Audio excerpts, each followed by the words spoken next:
They escorted me to the executive suite like I was reporting for a court-martial. Brooke Patterson didn't stand when I entered her corner office. She sat behind that glass desk, gesturing to the chair across from her with the kind of dismissive wave you'd give to a server bringing the wrong order. "Lucas," she said, "no handshake, no pleasantries. We need to discuss your transition timeline. I'm Lucas Sullivan, 55 years old, and I'd given Apex Defense Systems 28 years of my life. Started there right after my discharge from Army Signals Intelligence in 1996, back when the company was 15 people working out of a converted warehouse in Aurora, chasing government contracts that seemed impossible to win. I was 27 then, fresh out of the service with clearances and skills that defense contractors desperately needed. Brooke had been CEO for 14 months. Stanford MBA, 33 years old, brought in by the board for digital transformation after our founder, Harrison Wells, retired to his ranch in Montana. She had that Silicon Valley energy, always talking about disruption and agile workforces and leveraging synergies. She flipped open a tablet with my personnel file displayed. "Your performance reviews have been solid," she said like she was discussing yesterday's weather. "But we're pivoting toward a more digital native workforce. The cybersecurity landscape requires fresh thinking." Fresh thinking. The cybersecurity protocols generating 65% of their defense contracts were mine. I designed the core architecture in 2011 during a weekend when our system got penetrated by what we suspected were Chinese state actors. I'd locked myself in the lab for 72 hours straight, surviving on coffee and determination until I cracked a solution that would become the foundation of modern defense network security. I kept my expression neutral. 21 years in the Army teaches you not to react when some officer who's never seen real action tries to lecture you about tactics. She kept talking about organizational realignment and workforce optimization. Corporate speak for getting rid of expensive old guys who actually knew how the systems worked, who understood that cybersecurity wasn't just about the latest trendy algorithms, but about understanding how adversaries think. "The early retirement package is generous," she said, sliding a folder across the glass. 18 months salary, full benefits continuation, and a strong recommendation letter. I didn't touch the folder. Behind her, the Denver skyline stretched under a clear Colorado morning, the mountains visible in the distance. A view paid for by technology I'd built with my own hands. "You'll need to transfer all system access by end of business Friday," she concluded. "HR will handle the transition documentation." I stood up, straightened my jacket, and looked her in the eyes. "You might want to hold off on that transition paperwork." Then I walked out. No drama, no raised voices. Past the assistants pretending to work on their computers. Past the young engineers who probably saw me as some dinosaur who didn't understand cloud computing. Past the lobby with its expensive art installations and motivational posters about innovation. Outside, the October air had that Rocky Mountain bite to it. Denver traffic hummed along Colfax like nothing had changed. But everything had changed. Instead of driving straight home, I went to Murphy's Tavern, the place where a lot of the defense contractor crowd grabbed lunch and talked shop. I ordered a bourbon, neat, and called Maxwell Rodriguez. Max had been my signal officer back in our Germany deployment, 1st Armored Division. Sharp guy, understood technology and people in equal measure. Now he was a patent attorney specializing in defense technology. If anyone could help me figure out my options, it was him. "Luke, what's going on?" Max asked when he picked up. "Just got the early retirement speech. Need to verify some intellectual property details." "About what specifically?" "The cybersecurity protocols from 2011, the ones Apex has been licensing to half the defense industry." Long pause. I could hear papers shuffling in the background. "Luke, where are you? Can you meet me at my office? I'll be there in 30 minutes. Max's office was downtown, nothing fancy but professional. He had his military commendation plaques on one wall, his law degree and bar certifications on another, and a photo of our old unit from Germany on his desk. Guy had earned every piece of recognition the hard way. "Show me the original patent filing," I said as soon as I sat down. He pulled it up on his computer, then started frowning. The kind of frown you get when you're looking at something that doesn't make sense. "Luke, this is interesting. The original application lists your home address in Littleton, not Apex's corporate address. What does that mean?" "It means you filed this as an independent inventor." He scrolled through the documents, clicking through screen after screen. And there's a notation here that says assignment pending legal review. I felt something cold settle in my gut. Legal review that never happened? Apparently not. Max leaned back in his chair, studying the screen. Do you understand what this could mean? If there's no valid assignment agreement, you're still the legal owner of patent 8,947,651, the cybersecurity technology that Apex had been licensing to every major defense contractor for the past 13 years. Technology that generated approximately $450 million in annual revenue across the entire defense industrial base. Money that flowed through dozens of companies, hundreds of government contracts, systems that protected everything from drone communications to satellite networks. What do we do? I asked. Max smiled, and it wasn't a friendly expression. It was the smile he used to get right before we'd intercept enemy communications back in Germany. First, we verify ownership with the patent office. Then we have a very interesting conversation with Apex about operating licenses they don't actually have. I left Max's office feeling like I'd just armed a tactical nuclear device and was the only person who knew the activation codes. The elevator ride down seemed to take forever. In the polished steel doors, I saw a 55-year-old guy wearing a polo shirt he'd bought at the PX, carrying a leather briefcase that had seen better deployments. But I wasn't some disposable employee anymore. I was potentially the legal owner of technology worth nearly $500 million. And Brooke Patterson had just made the biggest tactical error of her professional life. I drove home through familiar Denver suburbs, past strip malls and chain restaurants, thinking about implications and possibilities. My townhouse was in a decent neighborhood in Littleton, nothing fancy but comfortable. The mortgage was manageable, and I'd been smart with my investments over the years, thanks to military discipline about saving money. My German Shepherd, Ranger, greeted me at the door with his usual enthusiasm. Named after the unit I'd served with before signals intelligence, he was getting gray around the muzzle, but still had that alertness you want in a good soldier. I fed him, grabbed a beer from the fridge, and sat on my deck overlooking the small backyard where I kept my workbench for weekend projects. The phone buzzed. Text from Zach Foster, one of the senior engineers I'd mentored. Heard about the retirement thing. That's rough, man. Let me know if you need anything. I appreciated the sentiment but didn't respond. What was I supposed to say? Thanks, but I might be about to destroy the company we both worked for? The thing about working in the same place for 28 years is that people start seeing you as part of the infrastructure. Like the server room or the security badges or the clearance procedures. Reliable, always there, requiring minimal maintenance until someone like Brooke decides you're not worth the electricity. I thought about all the young engineers I'd trained, the classified projects I'd salvaged when they went sideways, the weekends I'd spent debugging systems while other people were at home with their families. I'd been offered positions at competitors over the years. Lockheed had tried to poach me twice. Raytheon had made a serious run at me in 2018, but I'd stayed at Apex out of loyalty to Harrison Wells and the mission. What a mistake that turned out to be. My phone lit up with an email notification around midnight. It was from Max, time-stamped 11:52 p.m. Subject line, preliminary findings. This is bigger than we thought. Luke spent the evening digging through USPTO records and Apex corporate filings. No assignment agreement anywhere in the system. Patent. 8,947,651 lists. You as sole inventor and owner. But here's the kicker. I found licensing agreements with 73 different entities. DoD contracts, NATO allies, private defense contractors.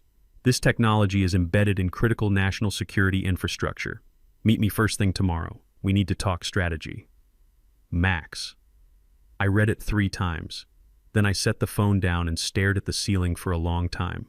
Brooke Patterson had forced me into early retirement today, had looked across her glass desk with her startup arrogance and dismissed 28 years of service like I was legacy hardware to be decommissioned. She had no idea that the technology powering her entire company's success wasn't actually theirs to use. And in doing so, she just handed me leverage that could shut down defense contracts across 3 continents. Morning came with that particular Colorado clarity that makes you glad to be alive. I made coffee strong enough to wake the dead, fed Ranger, and put on my best suit. If today was going to be the beginning of the end for Brooke Patterson, I wanted to look professional. Max's office opened at 8. I was there at 7:45, sitting in his waiting area with coffee from the shop downstairs and a sense that my life was about to change in ways I couldn't predict. "She's waiting for you," his assistant said, pointing toward the conference room. Max had documents spread across the table like a mission briefing. Charts, printouts, legal briefs, patent filings, all of it arranged in neat stacks with military precision. He looked up when I entered, and I could tell he'd been up most of the night doing research. "Sit down, Luke. This is bigger than either of us imagined." He pushed a document across the table. "This is your original patent application from 2011, the cybersecurity architecture that Apex built their entire government contracts division around." I scanned the pages. My handwriting was in the margins, notes, and calculations from those long nights solving problems that seemed impossible. Seeing it now felt surreal, like looking at artifacts from a previous life where I'd been young enough to think I could change the world. "Here's what I found," Max continued, pulling out a thick folder. "Apex has been operating under the assumption they own this patent. They've executed licensing agreements with 73 different defense contractors, government agencies, and international allies." He spread out a chart showing the web of contracts. "Your technology is currently protecting communications for the 82nd Airborne in Afghanistan, NATO Cyber Command in Brussels, and about 50 other classified operations I can't even discuss in an unsecured location. How is that possible? Didn't anyone check the paperwork?" Max shrugged. "You know how it was in 2011. Everything was moving fast, lots of startup chaos after the defense budget cuts. They probably meant to have you sign an assignment agreement and it got lost in the shuffle. Years passed, everyone assumed it was handled, and no one ever followed up." He pulled out another document. "But here's what's interesting. I found this in Apex's original corporate bylaws from 1996. He pointed to a specific clause highlighted in yellow. It says that any intellectual property developed by employees becomes company property only after proper assignment documentation is executed and filed with both the patent office and the corporate secretary. And that never happened." "Correct. Which means this patent legally belongs to you. Not just legally, exclusively and unambiguously yours." The implications hit me like incoming artillery. So Apex has been licensing my technology for over a decade without actually owning it? That's exactly what they've been doing. Acting in good faith, probably, genuinely believing they had the rights. But legally speaking, they're operating your property without permission. Max leaned forward. "And Luke, every one of those 73 licensing agreements is potentially invalid." I sat back in my chair, processing what this meant. Not just for me, but for national security operations that depended on this technology. "What are my options?" I asked. Max counted them off on his fingers like he was running through a tactical checklist. "Option 1, let it slide. Take your retirement package and move on with your life." Not happening. Didn't think so. Option 2, demand retroactive royalties for all the licensing deals they've made over 13 years. We're talking serious money here, Luke. Industry standard for defense cybersecurity patents is 3 to 5% of gross revenue. I did the quick math in my head. If Apex had been generating $450 million annually from my technology, and they'd been at it for 13 years, even at 3%, that was substantial money. And option 3? Max's smile could have cut through classified armor plating.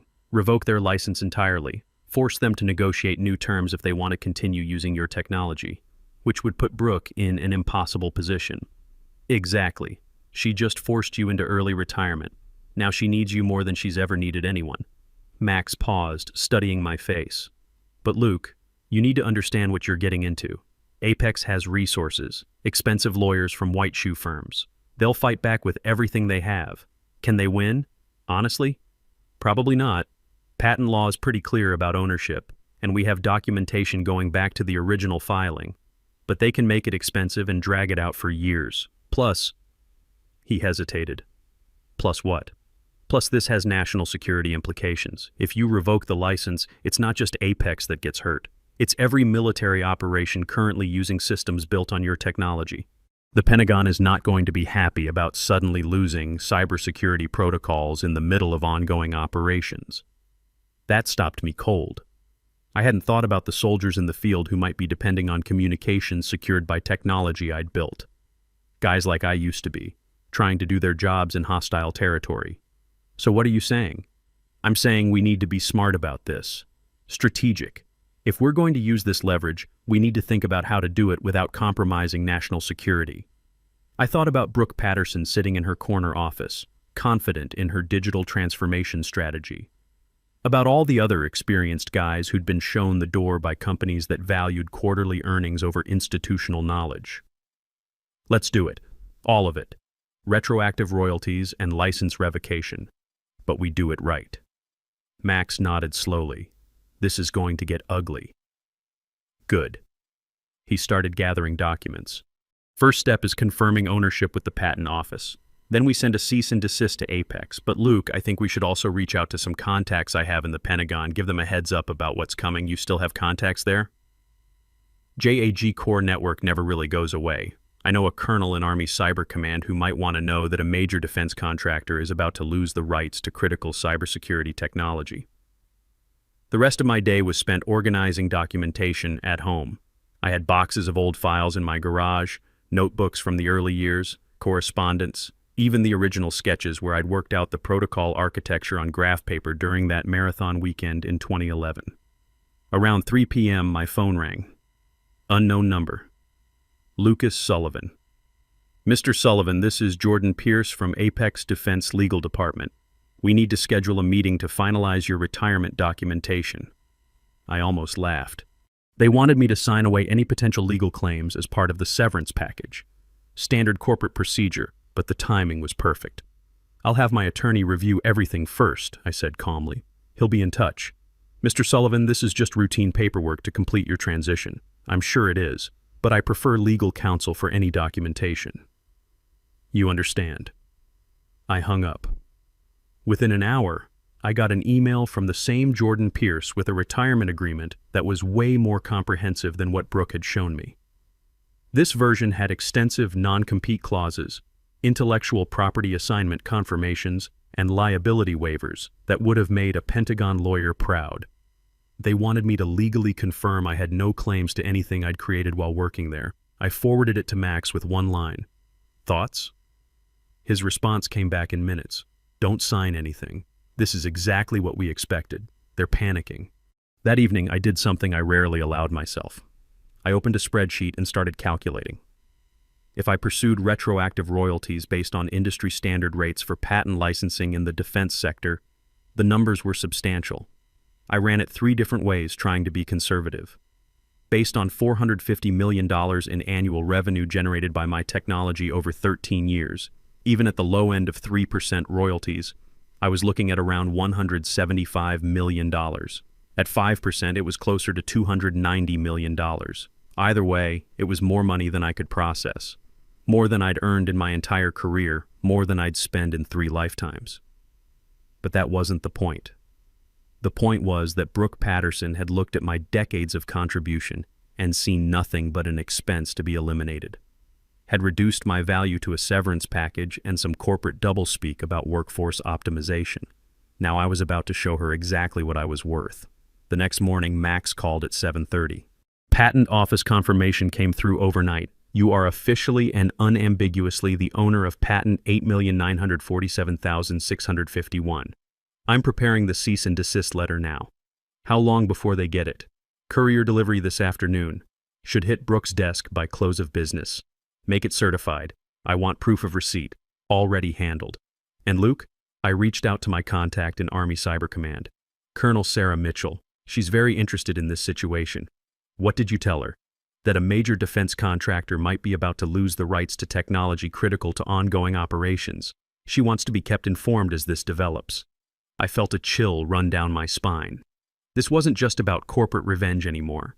This was about national security, about soldiers in the field who needed communications that worked. But it was also about holding companies accountable for how they treated the people who built their success. That afternoon, I drove up into the mountains, needing space to think. The October aspen were turning gold, and the air was thin and clean at 9,000 feet. My phone buzzed around 5 p.m. Text from Max. Cease and desist delivered. Confirmed receipt by Brooke Patterson personally at 4:47 p.m. I pulled over at a scenic overlook and read the message again. It was done. The first shot had been fired. I imagined Brooke opening that envelope, the confusion, then the disbelief, then the slowly dawning realization that her entire business model might be built on sand. The phone rang 10 minutes later. Max again. "They're calling already," he said. "Apex General Counsel wants an emergency meeting tomorrow." Brooke probably read the letter, had a mild panic attack, and immediately called legal. What do we tell them? Nothing yet. Let them sweat over the weekend. Perfect. That meant they'd spend 3 days in crisis mode trying to figure out exactly how bad their situation really was. Friday was quiet. Too quiet. I kept expecting something dramatic, but there was nothing. Just silence from Apex's legal team while they figured out how deep the hole they'd dug actually was. Max explained it when I called him. They're doing damage assessment. Their lawyers are probably pulling apart every file, looking for anything that might contradict our claim. Meanwhile, their business development team is calling every client, trying to figure out which contracts are at risk. Will they find anything? Not based on what I've seen, but they have to look. And every hour they spend looking is another hour they're not operating with confidence. The weekend crawled by. I tried to stay busy with normal activities, took Ranger for long hikes in the foothills, worked on my '69 Camaro in the garage, watched college football, but my mind kept circling back to Apex, to Brooke, to what Monday would bring. Sunday evening, I got an email that surprised me. Harrison Wells, the founder who'd retired to Montana. "Luke, heard about recent developments through the grapevine. Would like to speak if you're available. I'm flying into Denver tomorrow morning." Harrison. I stared at the message for a long time. Harrison was complicated. Brilliant engineer, decent leader, but he'd also brought in the private equity guys who hired Brooke. He'd set this whole chain of events in motion by stepping back from day-to-day operations. I forwarded it to Max. Should I respond? Your call. But if you meet with him, don't make any agreements without me present. And remember, he's probably there to run interference for Apex. I waited until Monday morning to respond. Coffee at 10 a.m. Murphy's Tavern on Colfax. His reply was immediate. "I'll be there." Monday afternoon, Max sent me an update. Apex's legal team had requested a formal mediation session for Wednesday. Both sides, all attorneys present. "What does that mean?" I asked during our phone call. "Means they know they're in serious trouble."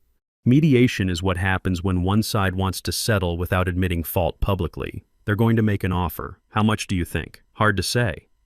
But given what's at stake, the licensing revenue, the government contracts, the potential congressional scrutiny, I'm guessing it'll be substantial. I want to hear what Harrison has to say first. Good call. But Luke, Colonel Sarah Mitchell called me this morning. The Pentagon is taking this seriously. They're concerned about continuity of operations if this technology suddenly becomes unavailable.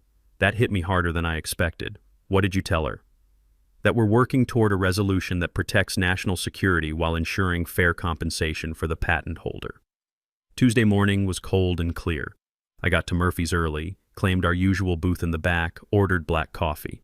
The lunch crowd was starting to filter in. Defense contractors, government employees, the usual mix of people who kept Colorado's military-industrial complex running.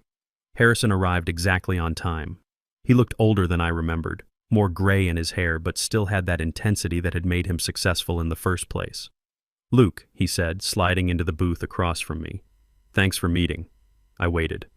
"You look good. Better than I expected given the circumstances. I got forced into early retirement, Harrison, by your hand-picked successor, after 28 years. He nodded slowly. "I heard about that. It's part of why I'm here. I didn't know Brooke was planning to let you go. You're still on the board." "Nominally.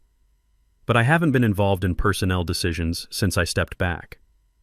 "Then why are you here?" "Because I got a call from our general counsel Friday evening.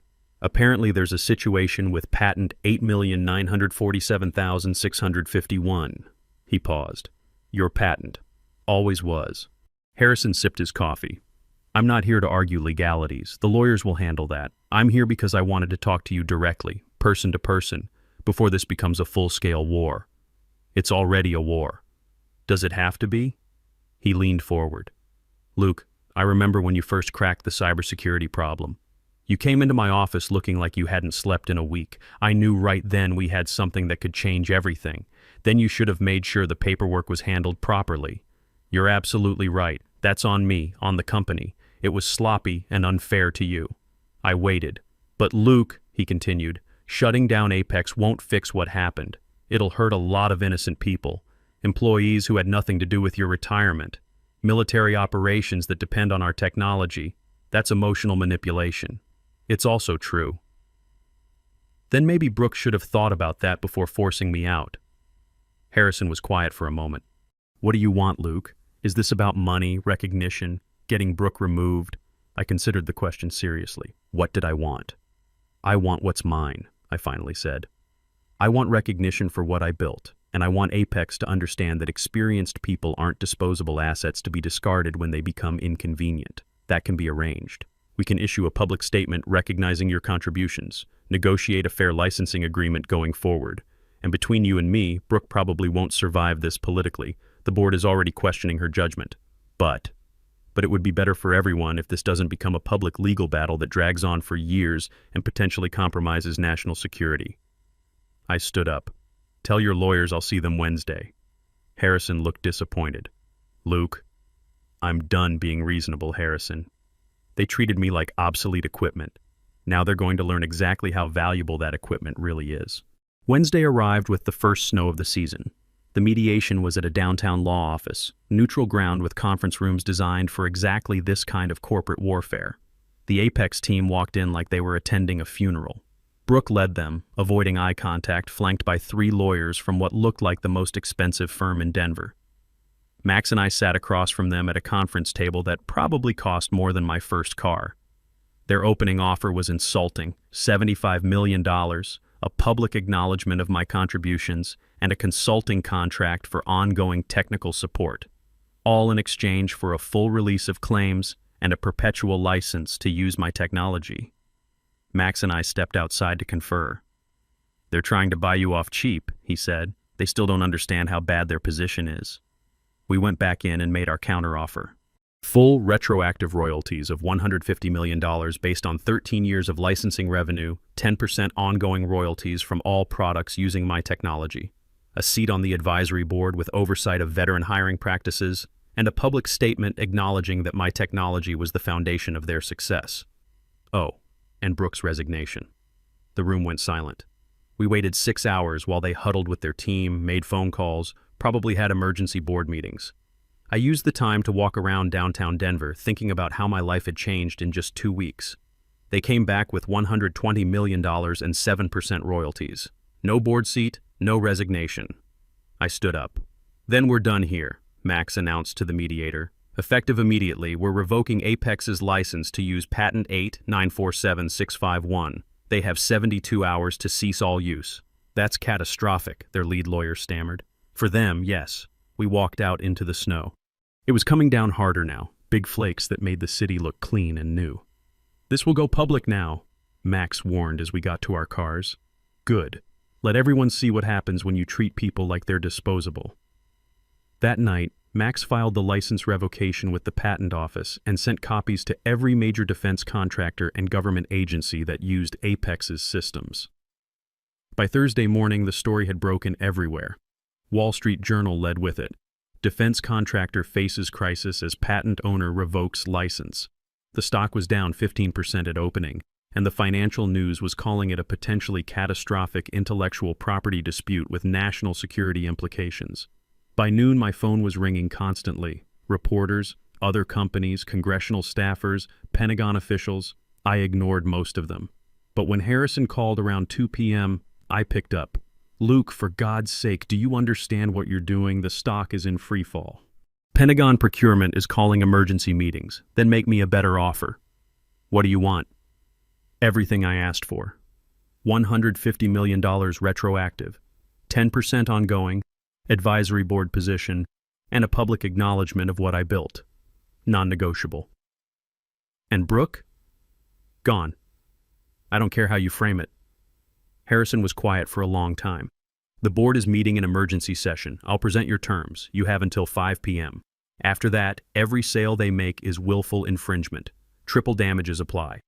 At 4:45, Harrison called back. The board has agreed, all of it, including Brooke's resignation. When? She submitted it an hour ago, effective immediately, citing personal reasons and a desire to pursue other opportunities. I signed the final agreement the following Monday.